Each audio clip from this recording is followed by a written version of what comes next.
Bem-vindo ao estudo do Vem Segue-me do dia 13 de junho. Se inscreva no canal Escola Dominical Brasil. Esse mesmo conteúdo você vai ouvir na Rádio Sud, a sintonia que eleva, no horário meio-dia e 9 horas da noite. Hoje eu vou compartilhar com vocês Alma, capítulo 10, do versículo 2 ao versículo 4. No capítulo anterior aqui, Alma ele está pregando na cidade de Amonia. E eles fazem uma pergunta ali para Alma, eles fazem um questionamento. Olha como esse povo foi abusado, né? Completamente fora de respeito essa pergunta que eles fizeram. Eles perguntaram assim: quem é Deus que não envia a este povo mais autoridade do que um só homem para declarar-lhes a veracidade de coisas tão grandes e maravilhosas? Né? Completamente fora de respeito, né? Essa pergunta, quem é Deus, né?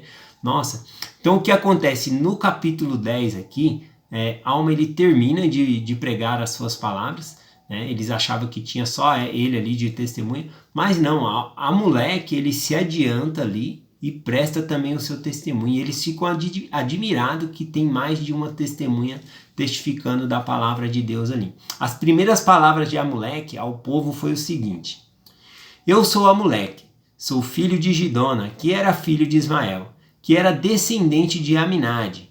E foi esse mesmo Aminade que interpretou a escritura que se achava na parede do templo, que fora escrito pelo dedo de Deus. E Aminade era descendente de Nefe, que era filho de Lei, que saiu da terra de Jerusalém, que era descendente de Manassés, que era filho de José, que foi vendido no Egito pela mão de seus irmãos. E eis que eu também sou homem de alguma reputação entre todos os que me conhecem. Sim, eis que tenho muitos parentes e amigos, e também adquiri muita riqueza por meio de meus esforços. Então, podemos ver aqui a reputação de Amoleque, né? Primeiro ele cita ali a sua parentela, ali, os seus antepassados, né? A sua genealogia, que eram homens que não tinham a vida manchada por iniquidade, eram homens justos, né? E o que acontece? Além disso, ele falou que ele também, entre todos os que conhecia ele também tinha reputação. E a riqueza que ele possuía, ele conseguiu por meio do seu esforço, não foi enganando ninguém. Então, ele era um homem que tinha credibilidade, ele cumpria a sua palavra ali. Então, você já ouviu essa frase em um discurso, em algum lugar, né? Alguém dizer assim: pregue o evangelho e, se necessário, use palavras. Quando a pessoa diz isso, está falando que nós devemos ser exemplo. Então, como nós podemos ser exemplo, né? É sermos bons vizinhos, bons amigos, nos envolver em projetos sociais na comunidade, procurar fazer o bem. Dessa maneira, né, nós estamos pregando o evangelho também, sendo bons exemplos. Então, nós devemos sempre ser cumpridores da palavra, né? Tem gente que fala, né? Ah, não, eu não falo que eu vou, porque se eu falar eu tenho que cumprir a palavra. Bom, você não está dando palavra nenhuma também, então você não tá tendo credibilidade, porque você não se compromete com nada. Nós devemos nos comprometer e cumprir a palavra que nós fazemos. Tá bom? Falando em cumprir a palavra, né, eu trouxe uma escritura aqui em 1 Samuel, capítulo 2, que fala sobre Deus. Deus realmente ele é um cumpridor da palavra. O que ele promete, ele cumpre. E algumas de suas promessas são condicionadas a alguns feitos. Por exemplo, ele prometeu que se o povo da cidade de Nínive eles não se arrependessem, a cidade seria destruída. Como o povo se arrependeu, a cidade não foi destruída. Então, nesse caso, a palavra do Senhor foi cumprida mediante o arrependimento deles. Caso eles não tivessem se arrependido, a cidade seria destruída. Então o Senhor ele condiciona a sua palavra.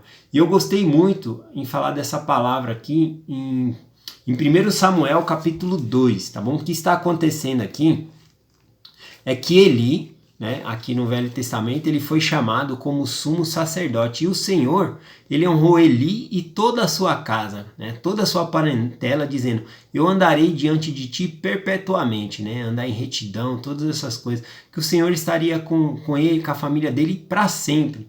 Imagina isso, né, você receber uma promessa dessa do Senhor: olha, eu, Senhor, estarei com sua família sempre, né, perpetuamente. Que bênção é isso. Sem falar que o fato de Eli ter sido chamado como sacerdote ali para cuidar do templo era uma grande honra.